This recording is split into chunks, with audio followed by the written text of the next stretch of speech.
Yeah, this is Bang Bang Radio. Just to follow on from the wine bar here when I worked in Crispin's, a few things I forgot about, and I thought it was better say. But I remember I was in Albany Prison, yeah, and I was like, I met up with this guy called Mickey Lawrence, a little thick set guy. He used to be an enforcer for Joe Pyle Senior, not Joe Pyle Junior, Joe Pyle Senior. Very, very hard man, yeah. This guy could have a fight, and he lived in Fulham. And I got mates with him, very good mates with him. He knew another guy that I knew very well, Tony Lawrence, who was with the Richardsons, but he was like a proper man, bad man, Tony Lawrence. Like. Anyway, so me and Nicky Francis got on well together. We worked out in the gym and we cooked together, we cooked food together. Very nice guy, yeah. So when I come out, I said, listen, like pop and see me sometime and have a little meet. And he found out that I was working in Crispin's. Fucking hell, worst thing I could ever have done, mate. Have him down there, just like for the day, yeah. Fucking hell.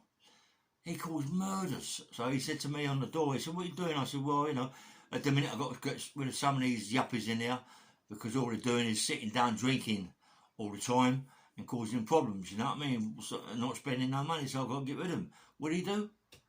He went in a cocktail bar and started throwing them out. Started throwing them out. I said, Mick, you can't do that. He said, who can't do that? He started throwing them out. He said, listen, if you ain't buying a drink, get out of the club. Get out of the cocktail bar. Get out. Mate, and I'll tell you what, he cleared the cocktail bar in no time at all, you know what I mean? But it caused me problems from Ken. Kenny went mad, but that's what it's got, how it is. Anyway, so he stayed with me for that night, called Bundles of Trouble, chucked them all out. Oh, what, I didn't see him for about 4 or 5 weeks after that. Thank God, you know what I mean? He come in, but he was nice, coming suited and booted. He had a nice girl with him. Sat down, had a drink, and looking about. He was a little bit of a hard boss of Mick, you know what I mean? He could have a well, and he's very intimidating. His face is very intimidating, you know what I mean? About the size of him, just his face is very intimidating, yeah? That's why Joe Pyle had him on his firm, yeah? But he just went missing. Or, you know, like, I used to go down Joe Pyle's pub, and he had a ring there as well, to go down there and do a little bit of sparring. Mickey Francis, like, he was there most times, and just one day, he went fucking missing, mate. I don't know where he went or what, you know, like, just completely went. You know, whether he went back in prison, I don't know. Whether he went abroad, live abroad, but he went. Anyway,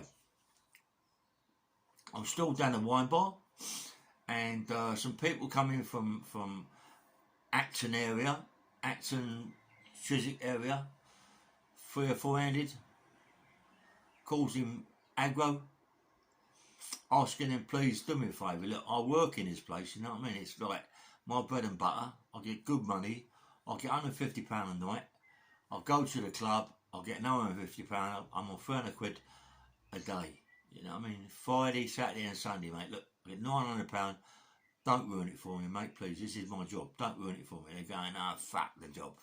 I'm about all that bollocks, you know what I mean? Getting right Larry, going into the place where they make all the ice, throwing the ice everywhere, causing problems, you know what I mean?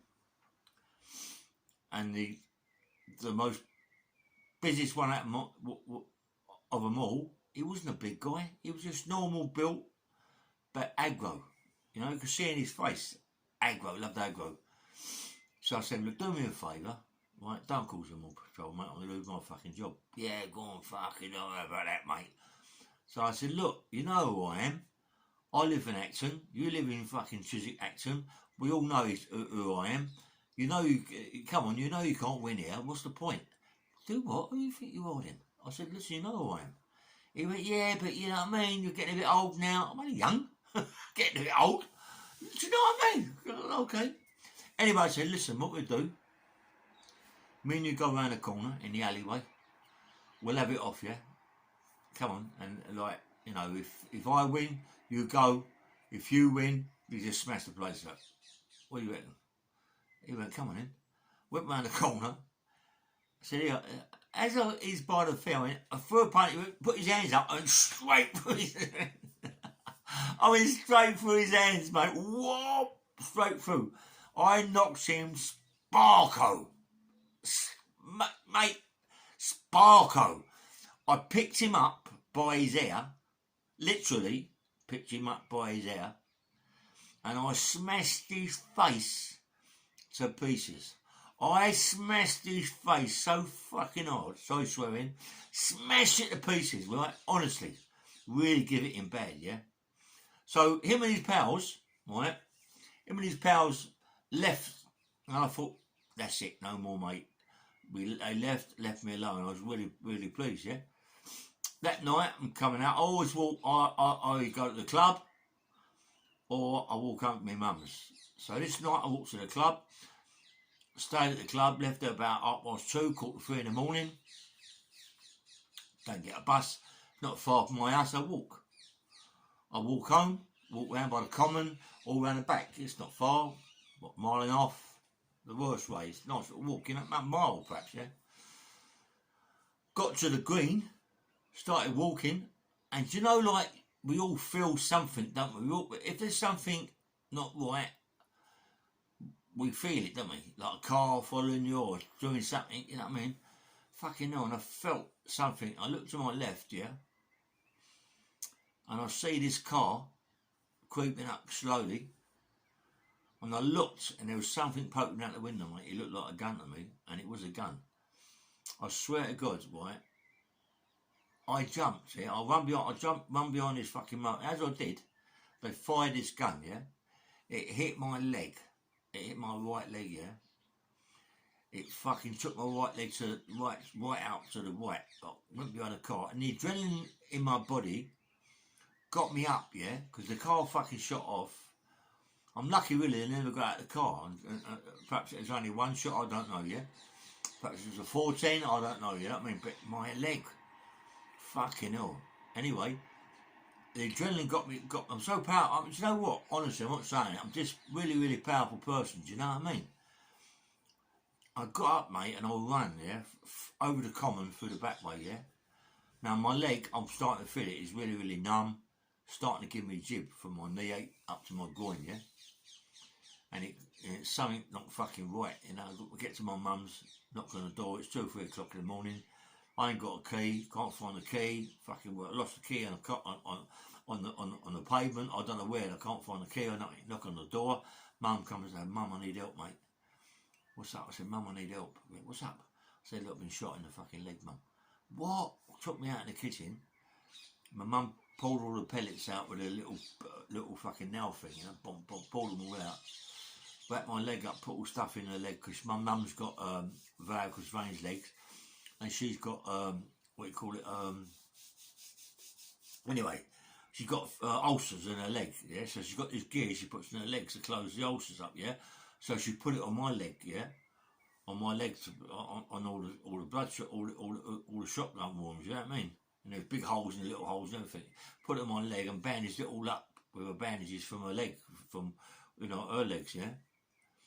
Fucking really tight and everything, mate. I went to bed that night, mate. I was in pain.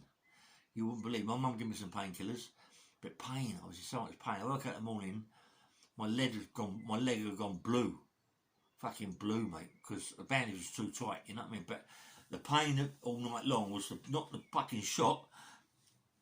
Was my mum bandages on too tight. Made the top of my leg swell up blue. Fucking, I was in agony all night, you know what I mean? But anyway, in the morning, Mum's undone it, you know, the leg goes like a fucking wheel, you know, and punching the wheel, like that. My leg come down, and she said, "Look, you better go to the hospital." I said, "Mum, I can't, mate. I can't go to the hospital." They go, "No, I get shot, Mum. They're going to call the police and all the aggravation." But I had to go to the hospital. I said, "Look, I don't know what's going on." I said, "I'm walking home from the club. I got shot in the leg, yeah. My mum took all the pellets out. I don't really want the police called. It's not a fucking big issue. They called the police." Oh, fucking hell. Police come. I just said, "Look, mate, I was working in the club last night. Bit of aggro. It could have been anybody, you know what I mean? Anybody coming home about 2:30, 2:45 in the morning. Motor's a car, got shot." I said, "It could be anybody with fucking millions of people that come to the club and the bar and all that." So, you know, I don't know who it was. I ain't got a clue. and it was dropped there, you know what I mean? Just dropped it. That was on my case big time, you know what I mean? Excuse me. Grab a cup of coffee. Yeah, so left it at that, you know, to let it go. And I thought, yeah, that's nice. Anyway, I was down the other club one night. I think I've already told you. Jefferson King from Shadow from Gladiators, yeah, come in, fucking smart, mate. He'd already been down the club. He hadn't been down. He'd been to Crispin's, but he come down the club. He hadn't been down to the other place where I worked, Central Park. That was not. This is like well before that. Come in, big as an house. I went, hello, Jeff. Fucking hell, mate. I was good. I've been in prison with you. Hello, mate. How you going? In what way? He said, I said, what are you doing? He said, well, I'm working down the city. I think he was working Stringfellas or something like that. Or some other clubs. He works in some good clubs down the city, you know what I mean, where there's no aggravation, but it's all big bodybuilders, right? It looks impressive. All these people come in club, all these professional people like singers, dancers, or whatever, boxers, or whatever, big dancer, big bouncer on the floor, massive, isn't he? Come downstairs, had a little bit of trouble with some people. Jeff, his size, got coming over, talking to the people, made it a little bit intimidating for these people. They shut their mouths and all this, that, and the other, yeah? So, left it at that. Jeff walked out the club. Never see Jeff again until I worked in Central Park. By Acton Park, yeah, Central Park Station. The place was called Central Park. It was owned by Johnny Lawrence and my mate Will. You know Will W, yeah, nice fella, beard, aggro, can have a fight, got lots of money, professional person, yeah, professional person, professional thief. Ain't you, Will? You know what I mean? No, me and him work together. Me and Will. He's a good enforcer, mate. Me and him got a little bit of money together, going around collecting money from people.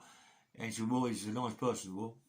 Anyway, so they own the club. The club was really nice. There's all statues upstairs, and it was a beautiful club. And I sort of like run it downstairs and upstairs, and it becomes sometimes a little bit much for me, you know what I mean? So John and Will decided to get someone else in with me.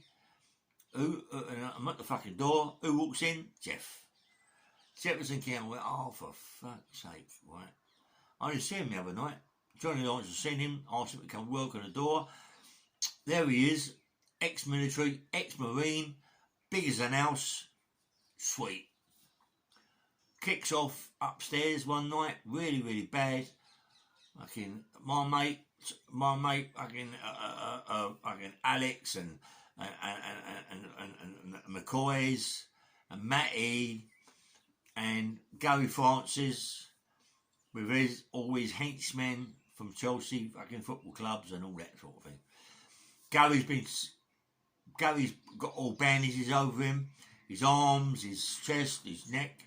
He's been stabbed 26 times by some guys from Liverpool, yeah? So Gary's gunning, mate. Gary's as game as they come. I have said this before. Game as they come. He don't give a fuck. It goes off up there, kicks off with the McCoys and Matty and that lot and this lot. This Gary Francis, all that henchmen from Chelsea and Edmund, they're going crazy. They're smashing the club upstairs, bottles going everywhere, glasses going everywhere. They don't give a fuck about who else it is. I'll go in there. He got Craig, the black belt judo geezer from the bush. He can have a white row. He ain't no fool, mate. He runs lots of clubs. Used to run Henry Cooper's down Thomas and Beckett, Old Kent Road. He's run a few heavy clubs in the city, heavy places, not in the city. The city's quite easy, you know. On the outskirts of the city, mate, and them clubs are heavy. Because them people don't go to the city, can't get in the city clubs. So they're aggro outside, yeah? So he was a proper bouncer, Craig, all right, mate. And you've got Alex Jones, he was the same. He was there, Alex, good fighter, Alex, good boxer. Had about 90 fights. I think he lost about 90. No, I'm joking. I think he lost about one. and that was because he had a cold. And is that right, Al? He told me he had a cold? Anyway, so he had about 90 fights, 189. Good fighter, mate. Can have a right row. Anybody know him? Alec Jones from Paddington can really have it here. He knows Billy, all that lot from Mount Paddington. You know, some Dave Schofield, Bobby Bill, mate, dangerous little man. Do you know what makes me laugh, don't you? People go, oh, he's a fucking dangerous cunt. He can have it, that geezer. Look at the size of this geezer. He can have it, I'll be told. Do you know what, mate? Listen, big guys ain't the ones you got to watch for. It's the little guys you got to watch for. Because the little guys can't fight. They can't fight. Do you know what they do? They want to shoot you or stab you. So they're the ones that are fucking more dangerous than the big ones. You do get the big ones that are really, really dangerous, yeah? Like I know a couple in the bush, you know, the Buchanans, all the Buchanan family, dangerous fucking family, mate. Even their boys today, they're very dangerous. Scottish, listen, they don't talk much, mate. They just react. When it's off, yeah? And they deal with it, yeah? They ain't saying what they've done, but they deal with the situation. They don't fuck about the Buchanans. Proper family, mate. Proper family. All right, mate. Right, proper family, mate. Good boy. And the sons, proper hardy family. Don't fuck about with them, mate. Don't fuck. If you owe money, pay them it, right? Because they're good enforcers. Especially Martin. Good enforcers. Anyway, so all that lot, I knew all that lot down the bush. They don't fuck about. They don't muck about, mate. You've got Craig, you've got Martin, you've got Derek, you've got Alex. Listen, proper people. And I was with them. Big firm, you ain't beating us, mate. Anyway, so we're in Central Park, right? This big fucking Jefferson King from Gladiators swings around and Gladiators bashing people up with bits of fucking mops and whatever, doing them with big clubs and all that, and picking them up and throwing them up in the air and all that game. That don't happen, mate. That don't happen in this club. That don't happen. Because in this club, they ain't letting you throw them about. They're going to fucking put one in your nut, mate. Believe me, Central Park in Acton was a dangerous place. Dangerous place. As I told you, little people are very, very dangerous. And believe me, there was a lot of little people getting that club. You know what I mean? Honestly, there was a couple of brothers from South Acton, right, that got hold of Jefferson King, right, and put a gun in his mouth. One of them would come out of prison for putting a gun in someone's mouth in the Crown in Acton, a pub, or the Duck in Acton. Everyone knows the Duck, all in places. You got Nolders, the Crown, and you got the Duck. You know what I mean? And the Anchor was the one, but that's Nolders. That was the Anchor was the best pub in fucking, I reckon, in London, mate. Proper pub, proper people. Big fat Charlie Harris. You got the two lesbians behind the bar, Joan and Beryl. They run the pub really. They was at the till, nicking all the money at the till, but there was enough money going in there. You had big people like Dave Brayford, Jackie Lanes, all the Lane family in there. Tommy Green. What did he do, Tommy Green? Shot fucking Ralphie. I forget his name.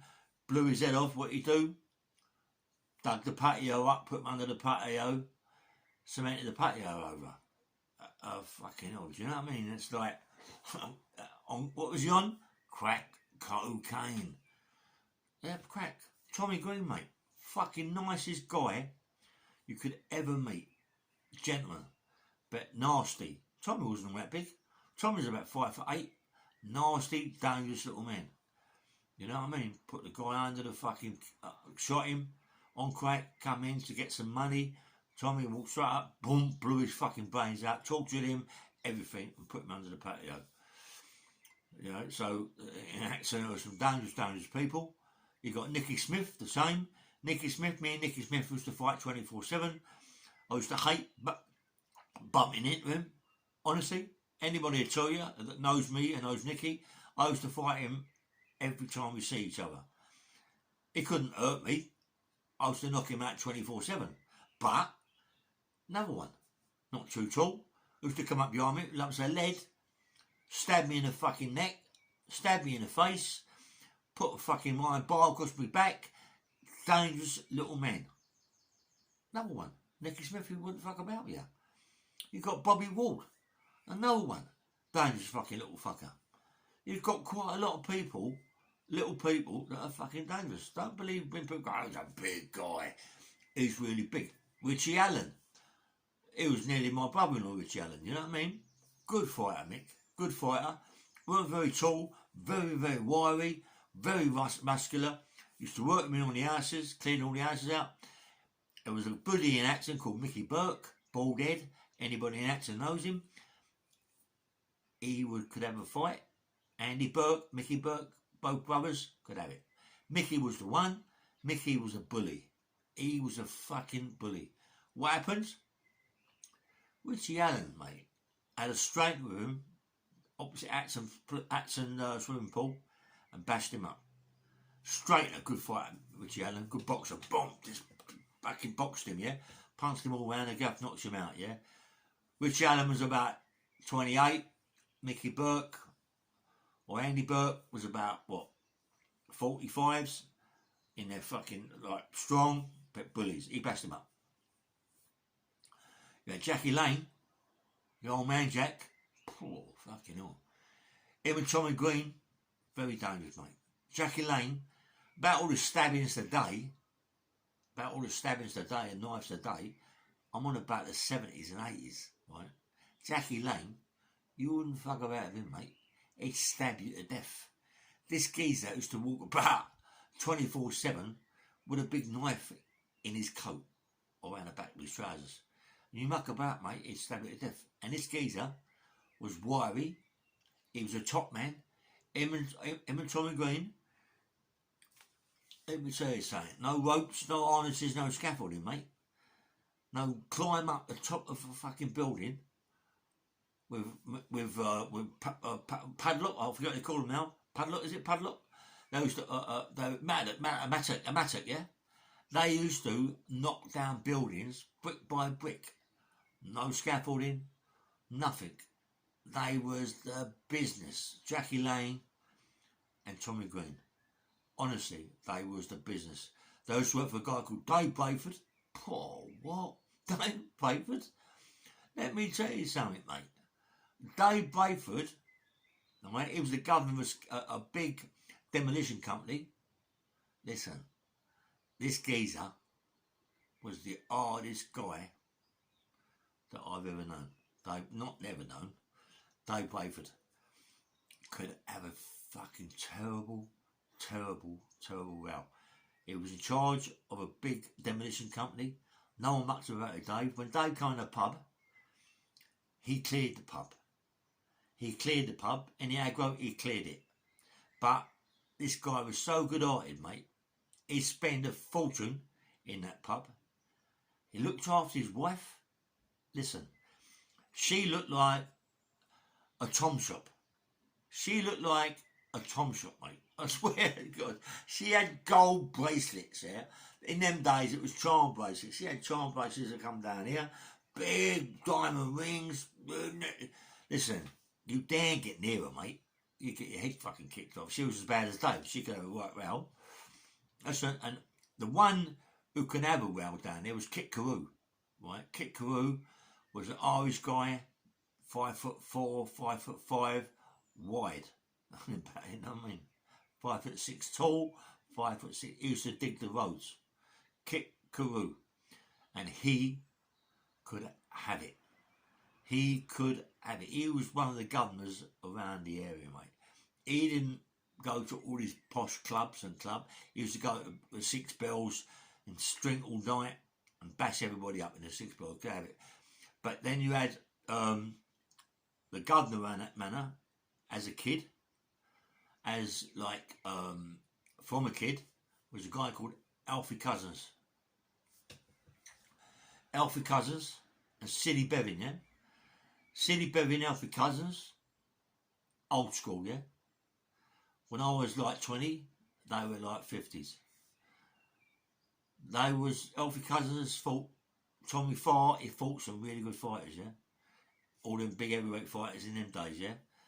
He didn't muck out. Joe Louis fought a lot of people. Alfie Cousins, check it up. Alfie Cousins could have a right fight.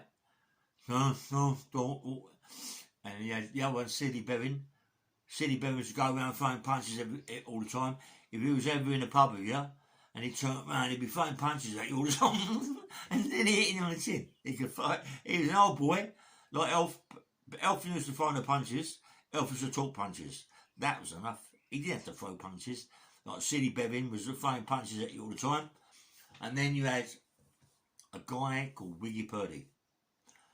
Wiggy Purdy was about 5'6". Weren't a dangerous man, mate. But he was the first man ever to do a post office van. To do a post office van by himself. But what he did, he done the post office van, drove the post office van to his fucking caravan, took everything out of the post office van, put it in his caravan, and was opening things like he's going out of fashion. They come and caught him, yeah? They come to his caravan, and his caravan was full up of all the bits and pieces, parcels, money, jewellery, everything that he nicked, yeah? But this geezer was like a 21-year-old. He could dance, mate. He could climb. He'd pull a girl. He had a beard. Wiggy Purdy, mate. Everybody knows Wiggy Purdy. Wiggy Purdy was one of the only men that got out of Parkhurst, yeah, and swim the channel. He caught him halfway across, you know. He got out of Parkhurst and tried to swim the channel and got caught halfway across. And that was with a refrigerator on his back. That's the story. Whether or not it's true, I don't know. But I don't think so. But he did swim halfway across the channel, yeah. Without the fridge. And maybe a couple of ice cubes, yeah. Anyway, he was a diamond. And he was with me, like, a lot. He worked with me 24/7 because he was good at what he did. He's dead now. God rest his soul. Rest in peace, Mr. Purdy. But he hated my guts. He loved me. But he used to have a breathing problem because he smoked like a fucking trooper. He loved the black girl. Loved black girls. I'm the same. He loved a black girl. I'm with a girl from Nigeria. Mimi, Miracle Bright. Miracle Informer Bright. If her sister's watching this. All right, Shamaka.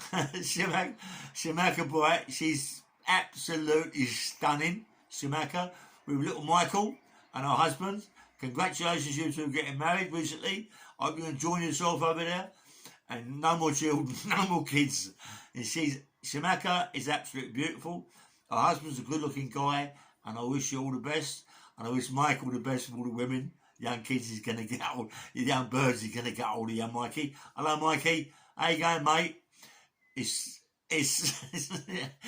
Uncle Ray. Don't forget, I'm with your mum's sister. Right. Mimi Bright, Miracle Bright, right, she's absolutely stunning. She's 27, 28. She's the most beautifulest girl, honestly, African, Nigerian. She's just stunning, mate. I've been with her 9 years. She's out of this world, you know what I mean? I'm an IPP. I couldn't travel for the first 7 or 8 years. I've now been told I can travel. I've got to get a passport. Once I get my passport and I get a bit of money, I'm going to go over there and see my girl, Miracle, and maybe, you know, stay over there, get married to her, and come back here, or stay in Nigeria, if possible, for my IPP, yeah? Because I love this girl so much, you know what I mean? I've been with her a long time. She's never caused me no problems. I speak to her mum and her dad. I speak to all her brothers. I mean, you got Wisdom. You got sorry, I keep forgetting. You got Wisdom. You got please don't forget. He will kill me. You got Wisdom. You got Shamaka. You got Miracle, and you got, oh my God, he's gonna kill me, the brother. He will kill me, and he can sing, mate. Let me tell you something. This brother, right, he can sing. You know what I'm like. I've had too many punches to the head. I forget names. I forget people. I forget times, I forget places, but I don't forget the podcast. I know my life has been about this, been about that. I'll get it in a minute. His name, I nearly had it on the tip of my tongue then. I will get it if I keep talking, it's going to come out, yeah? But Royal, see, I told you, Royal, hello Royal, sorry mate, nearly got your name, you're going to kill me now, aren't you? So Schumacher, tell Miracle that I send my love to her. Tell Royal, your mum, your dad, I love them very much, and don't get bit by too many mosquitoes. Mimi keeps getting malaria, I'll die. If I go out there, I'm going to die of malaria. I know who I am, you know what I mean? But love to everyone. Love to you, Mikey. Love to your husbands. Love to you, Schumacher. Love everybody in the family, yeah? Give them all my love. I know you're watching, Schumacher. Please, yeah? Anyway, yeah, so that's all my family. I've got my own family, which we don't really get on. But listen to this, right? Today, about, nearly a week ago now, I had a cry on it about how they treated me in prison, and I broke down, you know, so I switched it off. My sister happened to be watching. Me and my Diana ain't spoke for a long time. You know what I mean? She got septicemia. She was the most beautifulest girl you've ever seen. You wouldn't think so by looking at me, but let me tell you something. My sister was so beautiful, mate. She was stunning. Everybody knew that she was stunning, yeah? I was in prison. She caught septicemia, and she nearly died, and she was really, really bad. And they give her 2 plastic hips. She's now in Zimmer fame. She's got rheumatism or something. All her hands are buckled up like that. She can't move her arms. She can't eat like that, trying to eat. Took all her teeth. Took all her teeth as well. All the teeth were black, smashed to pieces with septicemia, ate all that away. She's got no hair. This fucking girl, mate, I'm sorry swearing. When I come out of prison and I will come home to see my mum, I used to see her 3 or 4 times a week. One day I went now, and my sister was in the kitchen. Nobody even knew. She come in the front room. I turned round and see my sister.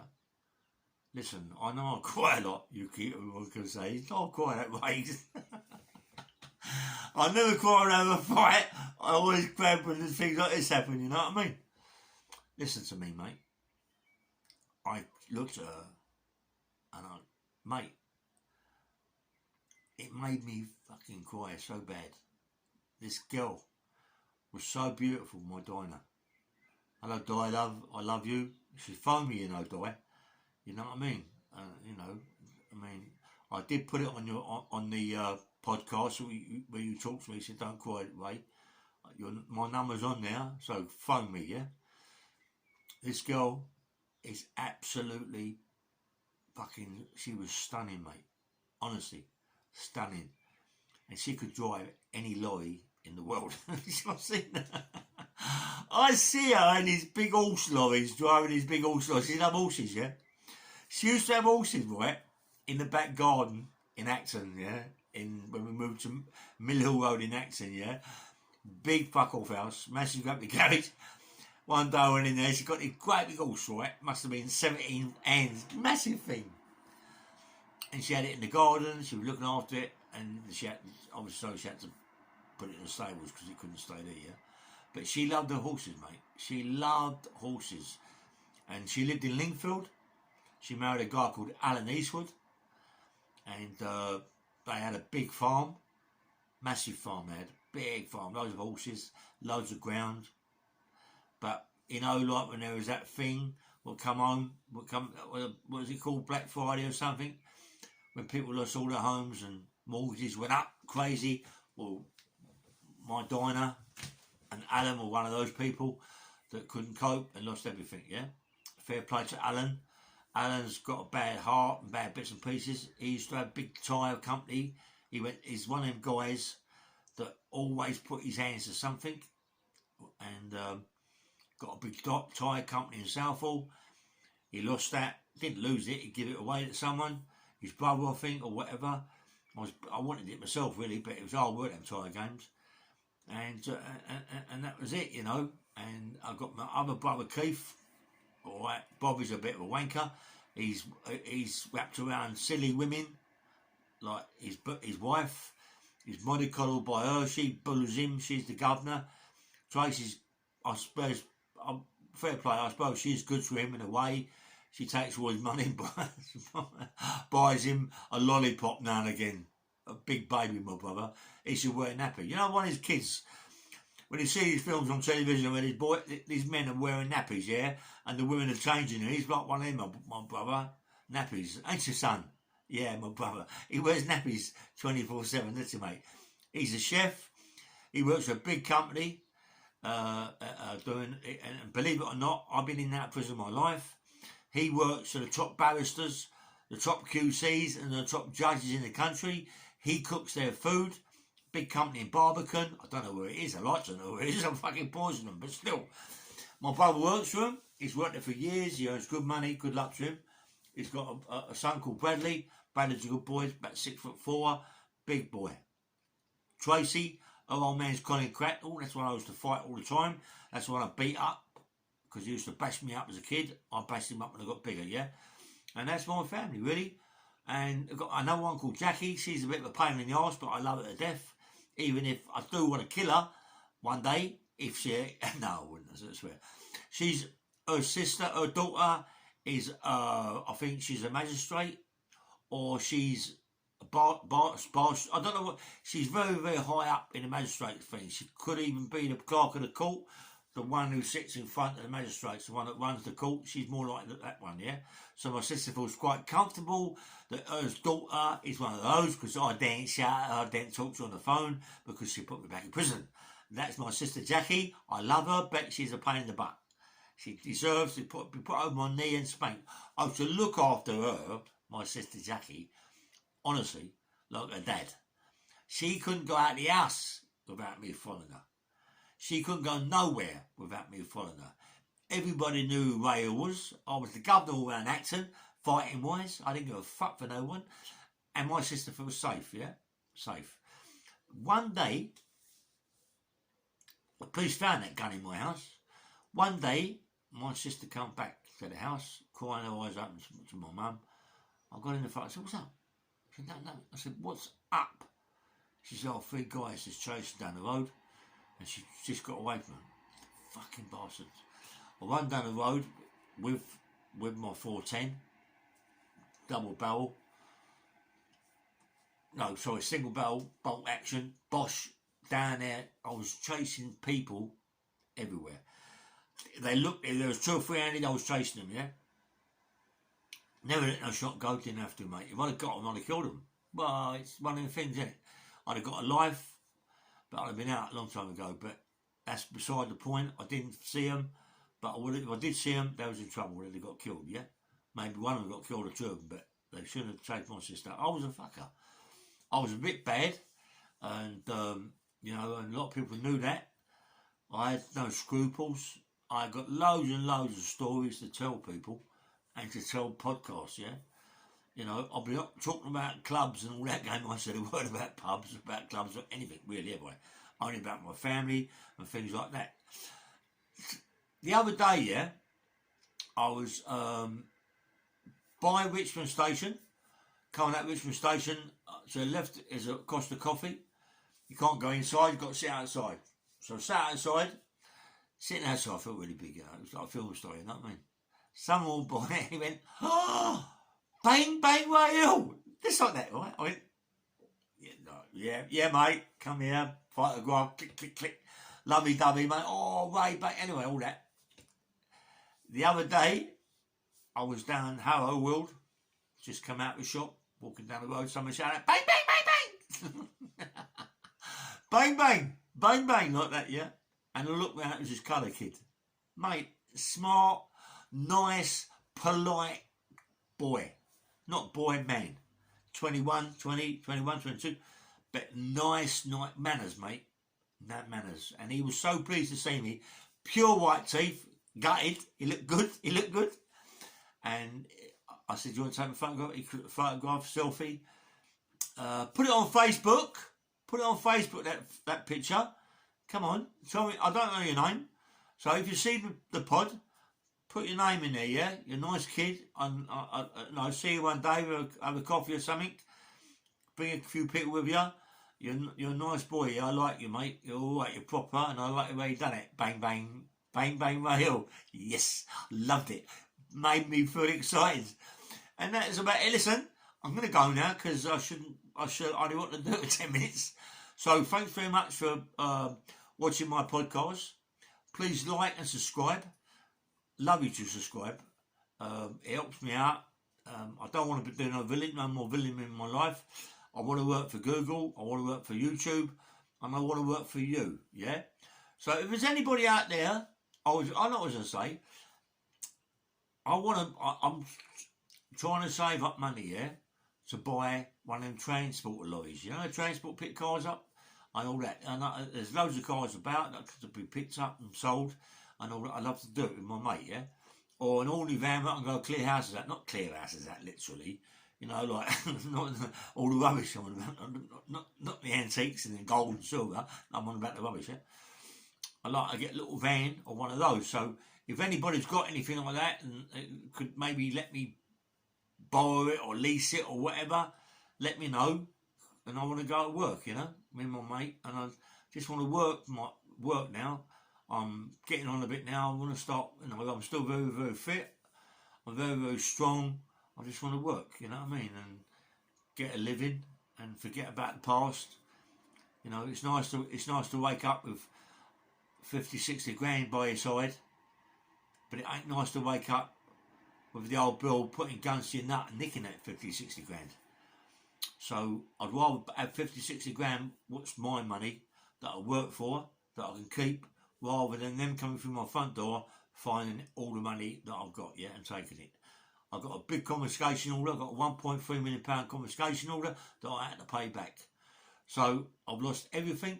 I'd like to say hello to my other boy, Sonny, my other boy, Ricky, and my daughter, Ruby Ray, and her mum, Danny, yeah? I know I've not been a good dad, and I know I definitely wasn't a good fucking husband, but I did try, yeah? We had a nice place. Danny, I've always loved. Even now, I've always loved her. Even though I like someone else, love someone else, I've always loved my Danny. My Danny was a beautiful woman. She was absolutely stunning, and it all went, yeah? Ruby, I've never ever seen.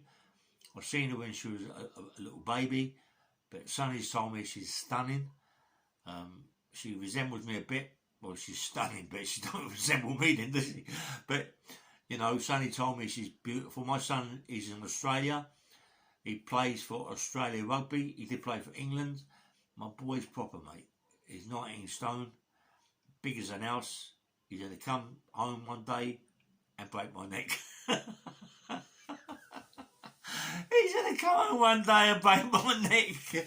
His dad, he doesn't like, come on, I'm not being a dad to my boy. I've not been a daughter to my daughters. I've got my other boy, Jay. My boy, Jay, is a stunning boy. He had a car accident, he died, he pulled through it. His mum looked after him. I love her for doing that. I hate her for other ways, but she's been a good mother to my boy. He couldn't have got a better mother than what she is, Christine. I've got a daughter called Jamie, and I got I've got Ruby. She's absolutely stunning. I mean, come on. I've not been a good granddad. You know what I mean? I've not really seen her. She doesn't really know who I am. My daughter Jamie's stunning. She's so beautiful, my daughter, but my grandchild Ruby is still ringing for her mum, and I want to see him one day. You know what I mean? I want to spoil him, but it's like everything. You know, I get nothing. I get no money, mate. You know what I mean? It's what I'm telling people now who watch this podcast. I need help. You know what I mean? I need help, and the help is I need to get a van or want to pick up things, lease it or something, so I can work. You know what I mean? I don't go. I work. I'm a grafter. I don't mind getting up, working, mate. You know, I haven't got a licence, but my mate can drive it, and I just work, you know. So if there's anybody out there can help me, let me know. I wish all the best, everybody out there, and be happy, and don't fight with your kids, and don't fight with your mum and dad and your husband and wife. Don't fight. Get on with our lives. Look after your kids. Look after your kids. Don't let your kids go out the house without you. If they're going to school, you go to school with them. Or make them sure you go to school. When they go to school, they go to school with someone they know. Don't let them talk to strange men. Watch the families. Watch the kids react when you see them. If they're strange, sit down and talk to them, yeah? Make sure you talk. Everyone should talk to the kids about certain things, yeah? Things happened to me as a child. Listen, I'm going to go on all night. You know, I ain't going to go on all night. I'm going to cut it off. Good night to you all, and God bless, yeah?